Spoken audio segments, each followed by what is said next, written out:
Merhabalar, ben Birito Martis, kanalıma hoş geldiniz. Bu videoda kader matrisinde bulunan hayat amaçlarımız hakkında bilgilerimi paylaşacağım.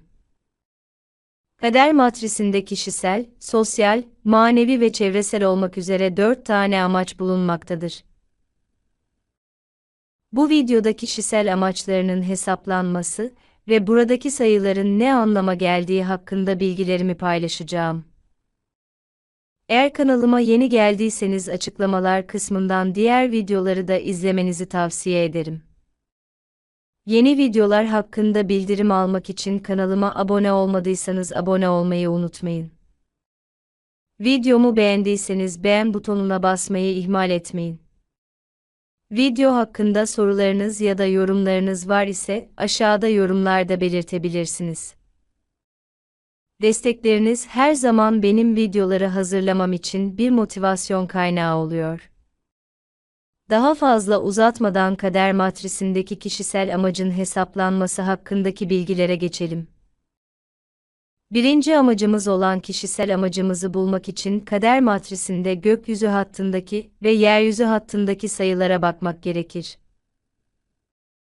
Kader matrisinde ruhsal, manevi görevlerimizi bulabileceğimiz gökyüzü hattındaki B ve D noktaları toplanır. Elde edilen sayı 22 ve 22'den küçük olana kadar sadeleştirilir. Bulunan rakam gökyüzü hattı kısmına yazılır. Kader matrisinde bedensel, maddi görevlerimizi bulabileceğimiz yeryüzü hattındaki A ve C noktaları toplanır. Elde edilen sayı 22 ve 22'den küçük olana kadar sadeleştirilir. Bulunan rakam yeryüzü hattı kısmına yazılır. Daha sonra hesaplanan iki sayı toplanır. Elde edilen sayı 22 ve 22'den küçük olana kadar sadeleştirilir. Bulunan rakam kişisel amaç kısmına yazılır. Bulunan bu üç sayı kişisel amacı yorumlamak için önemlidir. Kişisel amacımızı gerçekleştirmemiz gereken dönem 20 ve 40 yaş arasıdır. Bu dönemde kim olduğumuzu, neler yapabileceğimizi anlamalı, ruhun geliştirmeyi seçtiği gerekli nitelik ve becerileri kendimizde geliştirmeliyiz. Bu dersler alınmazsa 35-45 yıl sonra hayat hızla çökmeye başlar. Enerjilere ilk amaçları için dönmeniz ve hangi niteliklerin geliştirilmediğini görmeniz gerekir. Gökyüzü hattında 3 sayısı var ise içinizdeki dişil enerjiyi kabul etmek, bu dünyada kendi projelerinizi ya da fikirlerinizi oluşturmak, onları geliştirmek gerekir. Gökyüzü hattında 4 sayısı var ise sorumluluğu ve rutini öğrenmek, kendiniz için planlar yapmak ve hedefe doğru ilerlemek gerekir. Gökyüzü hattında 5 sayısı var ise size gelen bilgiyi almayı öğrenmek, bilgiyi farklı kaynaklardan almak, karmaşık bir formdan basit bir forma dönüştürmek ve başkalarıyla paylaşmak gerekir. Sizin amacınız insanlar için bilimsel bir çevirmen olmak olabilir. Gökyüzü hattında 6 sayısı var ise insanlara kalbinizi açmak, insanları kalbinizde hissetmeyi öğrenmek, insanları birbirine bağlamak, diplomasiyi kullanmak, ekipleri ve grupları birleştirmek önemlidir. Gökyüzü hattında 7 sayısı var ise yüksek fikirleriniz ve hedefleriniz sayesinde hem kendinizi hem de başkalarını ruhsal büyümeye yönlendirebilmek, hedefinizi geliştirmek ve çevrenizde akıl hocası olarak davranmak önemlidir. Gökyüzü hattında 8 sayısı var ise karma yasalarını tanımak, dünyadaki her şeyin birbirine bağlı olduğunu anlamak, mutlak iyilik ya da kötülüğün olmadığını anlamak, daha iyi farkındalık için hayatın bize verdiği dersleri öğrenmek önemlidir. Gökyüzü hattında 9 sayısı var ise, yalnızlık dönemini bilgi edinmek için bir kaynak olarak kullanmayı öğrenmek, kendinizi tanımak, ilginizi çeken konuları incelemek ve asla az bilgiyle yetinmemek önemlidir. Gökyüzü hattında 10 sayısı var ise boğuluyormuş gibi görünseniz bile yüksek güçlere güvenmeyi öğrenmek, melankoliye ve tembelliğe kapılmamak, her anın tadını çıkarmak ve şanslı yıldızlarınıza inanmak önemlidir. Gökyüzü hattında 11 sayısı var ise içinizde yaşayan bastırılmış ya da hayatınıza hakim olan canavarı tanımak, dengeyi sağlamak ve kendi içinizde uyum bulmak önemlidir. Gökyüzü hattında 12 sayısı var ise ilahi sevginin iletkeni olarak hareket etmek, bilgiyi insanlara aktarmak, koşulsuz sevgiyi öğrenmek önemlidir. Gökyüzü hattında 13 sayısı var ise kendinizi nasıl dönüştürebileceğinizi öğrenmek, ebeveyn olarak tutumlarınızı gözden geçirmek ve gerektiğinde dünya görüşünüzü değiştirmek önemlidir. Gökyüzü hattında 14 sayısı var ise bir akışa geçmek, tek başına yaratmayı öğrenmek ve aklınıza gelen görsellerle insanlara önemli bir mesaj iletmek önemlidir. Gökyüzü hattında 15 sayısı var ise bu dünyanın kusurunu kabul etmek, diğer insanlara karşı saldırganlık veya sert ifadeler olmadan onlarla etkileşime geçmeyi öğrenmek, başkalarının eksikliklerini yargılamaktan kaçınmak önemlidir. Gökyüzü hattında 16 sayısı var ise göreviniz sürekli ruhsal gelişimdir. Günlük planınıza meditasyon ve çeşitli manevi uygulamaları eklemek, hiçbir şeyin bize ait olmadığı gerçeğini kabul etmek önemlidir. Gökyüzü hattında 17 sayısı var ise kendinize inanmak, sürekli olarak bir şeye layık olmadığınızı düşünmeyi bırakmak, eğer durum tam tersi ise, o zaman bencilliğiniz ve gururunuzla çalışmak önemlidir. Gökyüzü hattında 18 sayısı var ise korkularınız gelecekteki tüm güzel şeyleri engelleyebilir. Onlarla çalışmak, görselleştirmeye inanmak ve istediğiniz sonuçları elde etmek için hayal gücünüzü kullanmak önemlidir. Gökyüzü hattında 19 sayısı var ise suçluluk duygusundan kurtulmak ve hayatınızdaki tüm olaylardan, her türlü aktiviteden keyif almayı öğrenmek önemlidir. Gökyüzü hattında 20 sayısı var ise ebeveynlerinize ve tüm dünyaya karşı kırgınlığınızın üstesinden gelmek, sezginizi geliştirmek, meditasyon yapmak, kaderinizden yalnızca sizin sorumlu olduğunuz gerçeğini kabul etmek önemlidir. Gökyüzü hattında 21 sayısı var ise sınırlar, kurallar ve düşünme kalıpları sizi çıkmaza sürükleyebilir. Kendinizi zihnin sınırlamalarından ayırmayı öğrenmek, dua etmek ve dualarınızda tüm insanlık için iyi dilekler dilemek önemlidir. Gökyüzü hattında 22 sayısı var ise yaşayan zihninizi dayatılan tutumlardan, kurallardan ve dogmalardan kurtarmak, düşüncelerinizde özgür olmak, hayal kurmak ve eğlenmek önemlidir. Yeryüzü hattında 3 sayısı var ise hem ailede hem de toplumda kadınlara yardım etmek, evinizi rahatlık ve bakım tapınağı haline getirmek önemlidir. Yeryüzü hattında 4 sayısı var ise evinizde, güçlü mali konumunuzda ve toplumdaki konumunuzda, kendiniz ve sevdikleriniz için bir destek oluşturmanız önemlidir. Yeryüzü hattında 5 sayısı var ise edindiğiniz deneyim ve bilgiyi aktarmak, aile içindeki gelenekleri sürdürmek önemlidir. Yeryüzü hattında 6 sayısı var ise kendinizi toplumda aktif olarak ifade etmek, insanları ekipler halinde birleştirmek, etrafınızda güzel ve uyumlu alanlar yaratmak önemlidir. Yeryüzü hattında 7 sayısı var ise hedefinize ve fikirlerinize yönlendirecek ekibinizi oluşturmak, liderlik pozisyonlarını korumak önemlidir. Yeryüzü hattında 8 sayısı var ise kişiler arasında dengeyi bulmak, toplumda lider bir konuma sahip olmak önemlidir.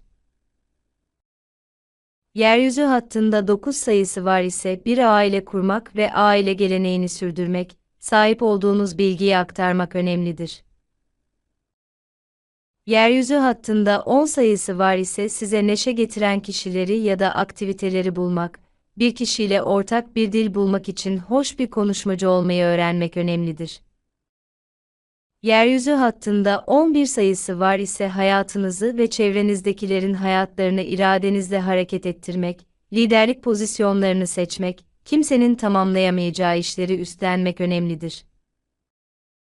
Yeryüzü hattında 12 sayısı var ise dünyevi işlerde standart dışı çözümlerde bulunmak, yeni şeyler öğrenmek, bunu hayatınızda uygulamak, diğer insanların durumlara yeni bir şekilde bakmalarına yardımcı olmak, işiniz için makul miktarda para almayı öğrenmek önemlidir.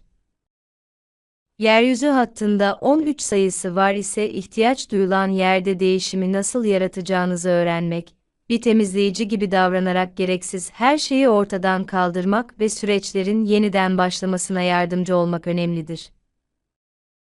Yeryüzü hattında 14 sayısı var ise düşüncelerinizi ve hayal gücünüzü nasıl aktaracağınızı, yaratıcılığınızı somut bir ürün olarak nasıl oluşturabileceğinizi ve bunları nasıl gerçekleştireceğinizi öğrenmek önemlidir.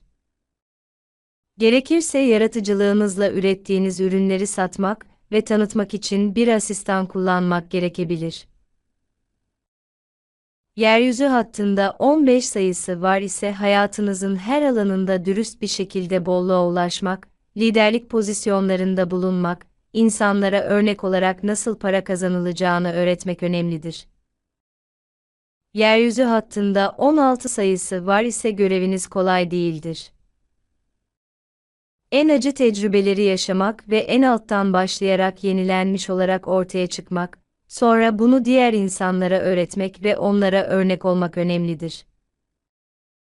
Yeryüzü hattında 17 sayısı var ise adınızın tanınabilmesi, sosyal ağları sürdürmesi ve kendinizi mümkün olan her şekilde ifade edebilmesi için toplumda fark edilir olmak, yeteneklerinizi sergileyip onlardan para kazanmak önemlidir. Yeryüzü hattında 18 sayısı var ise bolluk ve refah elde etmek için görselleştirmeyi kullanmak, istenen sonuçları dünyevi gerçekliğe getirmek için hayal gücünüzü kullanmak önemlidir.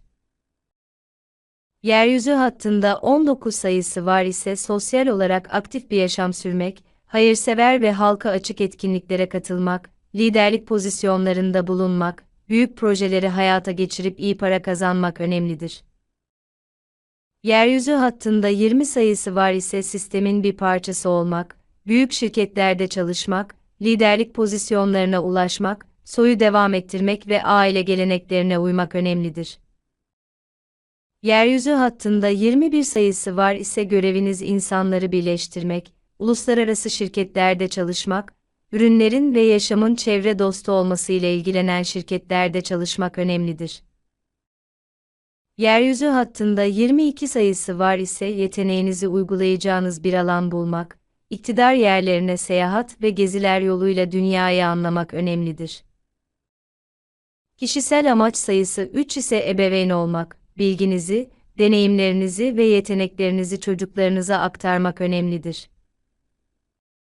Ayrıca gelenekler, el sanatları, iş gibi yeni şeyler yaratıp tanıtmak ve çevrenizde güzellik ve huzur yaratmak için sezginizi ve yaratıcılığınızı geliştirmelisiniz. Kendi içinizde yumuşaklık ve esneklik geliştirmek de önemlidir. Ancak kadınlarla ilgili sorunlar, kendini beğenmeme veya aşırı duygusallık gibi zorluklarla karşılaşabilirsiniz. Kişisel amaç sayısı 4 ise ailenizi önceliklendirdiyseniz ve profesyonel gelişime odaklanmıyorsanız, günlük sorumluluklara iş ciddiyetiyle yaklaşmak ve evlilikte mali refah için çaba göstermek önemlidir. Yine de seçtiğiniz alanda profesyonel gelişim görevini ihmal etmemelisiniz.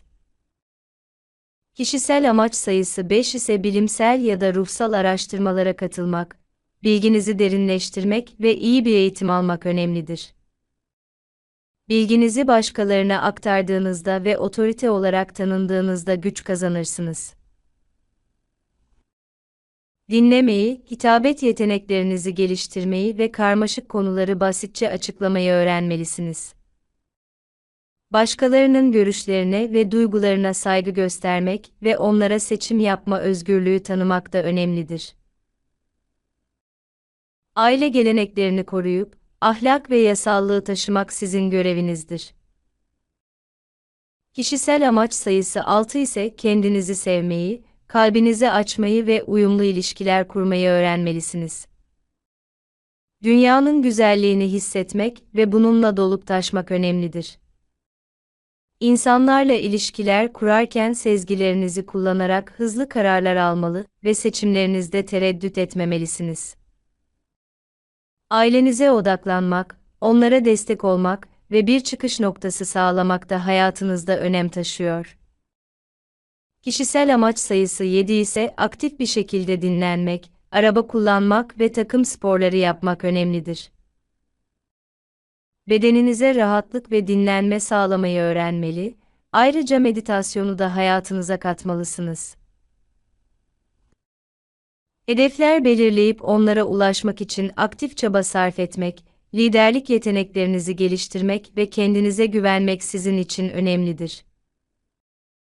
Seyahat etmek, sık sık hareket etmek ve yaşam alanınızı değiştirmek de tavsiye edilir. Kişisel amaç sayısı 8 ise, kendi bakış açınızı geliştirmek için içsel rehberliği takip etmeniz önemlidir. Dengeyi ve içsel uyumu korumayı öğrenmelisiniz.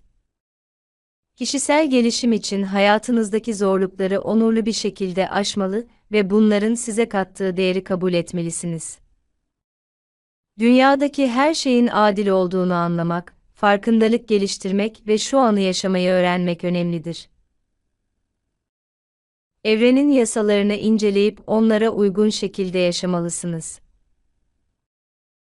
Kişisel amaç sayısı 9 ise kendinizi tanımak, şikayet etmeyi bırakıp insanlara karşı anlayışlı olmak önemlidir.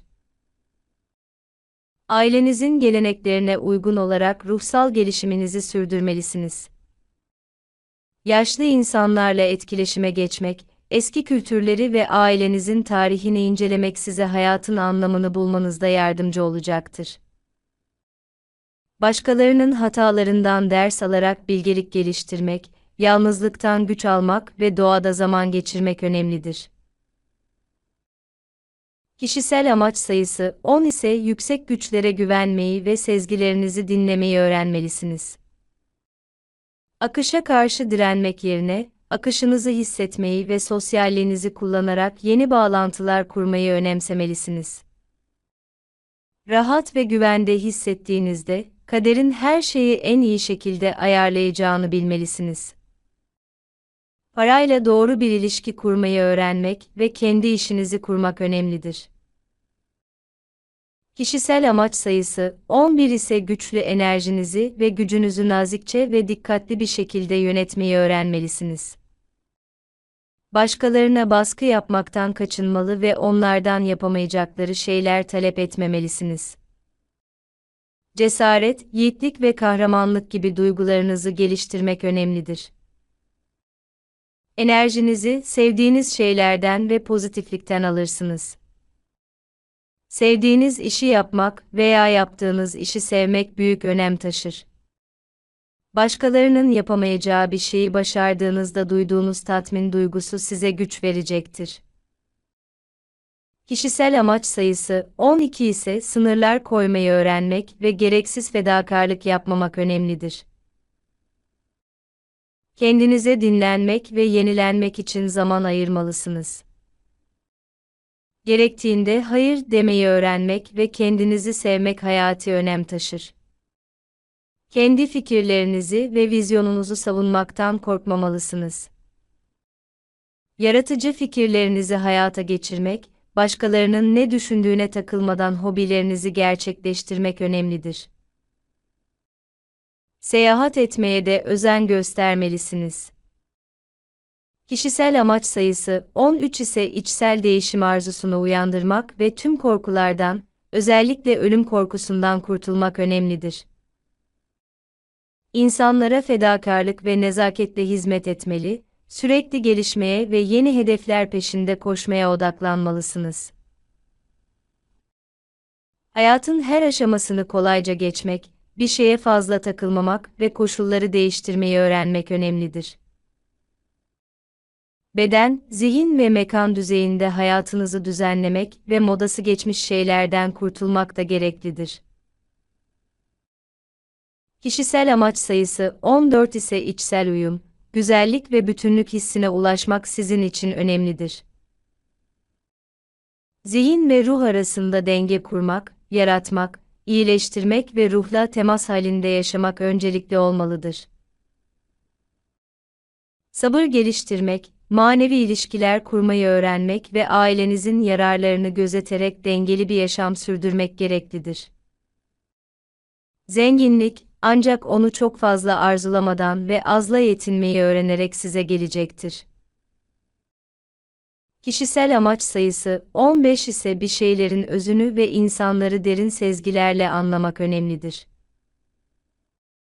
Manevi büyüme yolunda ilerlerken, her türlü ayartmaya karşı direnmelisiniz.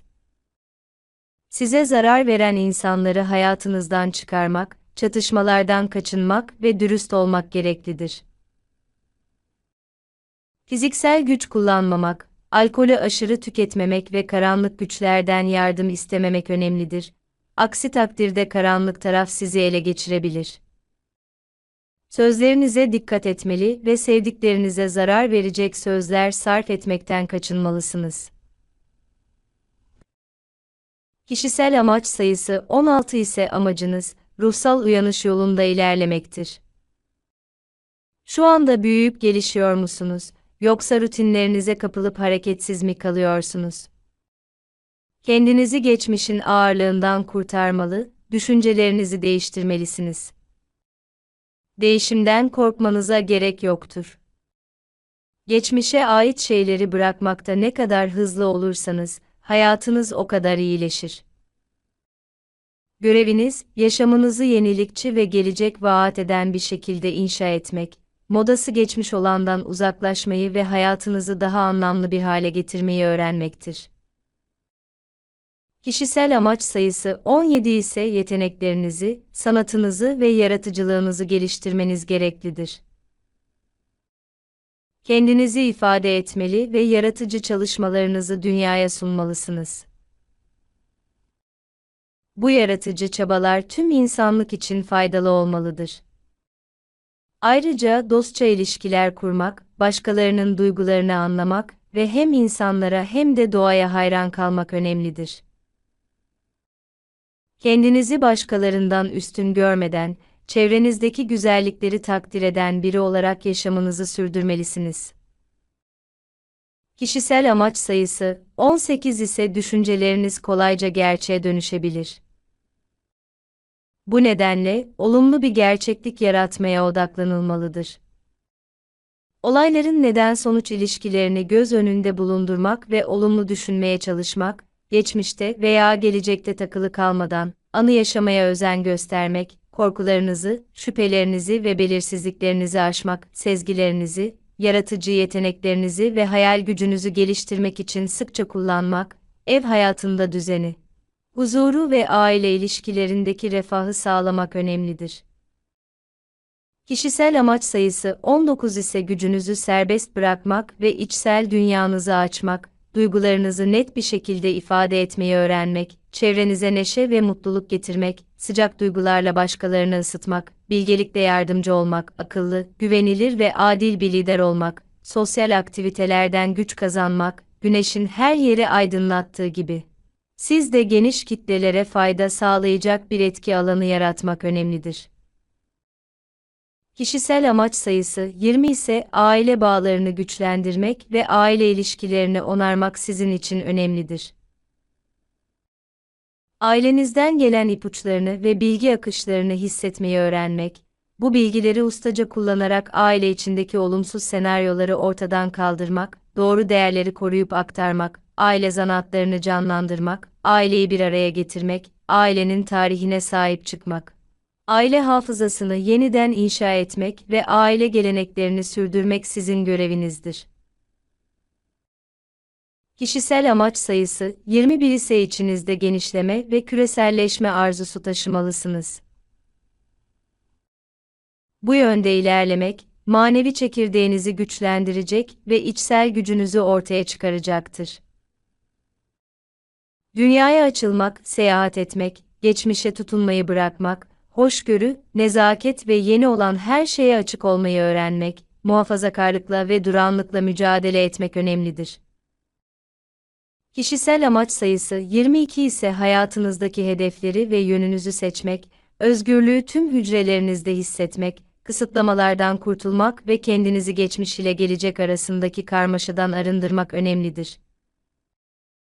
Bu videoda kader matrisinde kişisel amaçlarının hesaplanması, ve buradaki sayıların ne anlama geldiği hakkında bilgilerimi paylaştım.